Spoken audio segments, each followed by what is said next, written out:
ওই লাউ 30, ওই লাউ 30। 10 টাকার মাল যদি 2 টাকা তারা আরো খুশি, কিন্তু ওই গৃহস্থরা পয়সা পাইতেছে। লাউ শাক 10, করলা 40, বেগুন 40, কাঁচামরিচ 80, শালগম 20। মধ্যবিত্ত নিম্ন মধ্যবিত্ত মানুষের এ যেন স্বস্তির নিঃশ্বাস। শাকসবজি আমদানি বৃদ্ধি হওয়ার কারণে সাধারণ জনগণ এখন স্বস্তিতে বাজার করছে। সাধারণ মানুষের জন্য মানে সুবিধাটা কেমন হইলো, বা আপনি আজকে বাজার করতে এসে আপনার কাছে কেমন লাগলো? অবশ্যই সুবিধা, কারণ বর্তমানে যে দ্রব্যমূল্যের ঊর্ধ্বগতি, সেখান থেকে যদি বাজার ব্যবস্থাপনা যদি এরকম কিছুটা কমে পাওয়া যায়, শীতের সবজি অ্যাটলিস্ট এরকমই হওয়া উচিত। তো এটা যদি কন্টিনিউ ধারাবাহিকতা থাকে তাহলে অবশ্যই ভালো আমাদের জন্য। আজকে বাজারে এসে আপনার কাছে কেমন লাগতেছে? অবশ্যই ভালো লাগছে, কারণ সবজির দাম মানে তুলনামূলকভাবে অনেক কম, অনেক। কিছু কিছু জিনিস, কিছু কিছু সবজির দাম এখনো আছে, কিছু কিছু কম আছে, তবে আশা করতেছি আরো কমবে।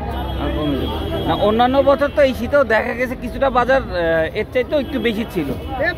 না না, এরকম শীতের বাজার একটু সবজি সব কিছুই কমে যায়, বাজার একটু কমেই থাকে।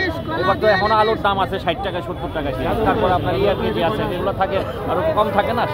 এই তো নতুন আলু উঠছে, নতুন আলু এখনো 60 টাকা 70 টাকা করে। এখন ওইটা একটু দামটা কমলে সাধারণ মানুষের জন্য ভালো হবে। আলু আছে, তারপর আরো অন্যান্য জিনিস আছে, এগুলো নিত্যপণ্যের জিনিস আশা করি কমে যাবে।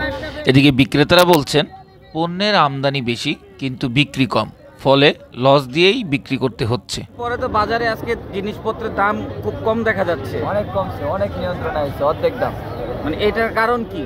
কারণ মালের যত আমদানি তত রপ্তানি, মালের দাম যত আমদানি হইব দাম কমবো, আবার কাঁচা মাল না থাকলে দাম বেশি। এই বেগুন 2 দিন আগে কত বিক্রি করতেন, আজকে কত করে বিক্রি করতেছেন? দিন আগে 60-70 বেচছি, 50 সর্বনিম্ন 50 বিক্রি হয়েছে, আর 40 টাকা কেজি বিক্রি করতেছি। শালগম 2 দিন আগে 40 বেচছি, আর 20 টাকা কেজি। এই টমেটো 2 দিন আগে 100 টাকা 120 টাকা বেচছি, আর 60 টাকা কেজি। লাউ বেচছি 80 টাকা পিস, আর 40 টাকা পিস, 40 টাকা পিস। এখন এই ক্রেতাদের জন্য কি সুবিধা হচ্ছে? ক্রেতারা তো চায় আরো বেশি কম কিনতে, ওরা যত কম পাইবো আরো কম কিনতে চায়। 20 টাকা কেজি আগে কইতে 2 কেজি 30, কিন্তু 2 দিন আগে ঠিকই 40 টাকা কেজি খাইছে। আচ্ছা, মনে করেন আগে ছিল 80, 40, 50।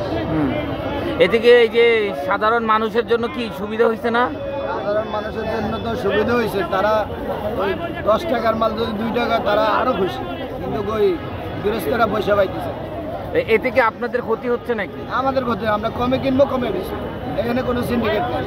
দাম কমছে, পাবলিকে খাইবো, ভালো মতন খাইবো। আগে যখন দাম ছিল, এখন সিজন, এখন সিজন, এখন সবজির দাম কম।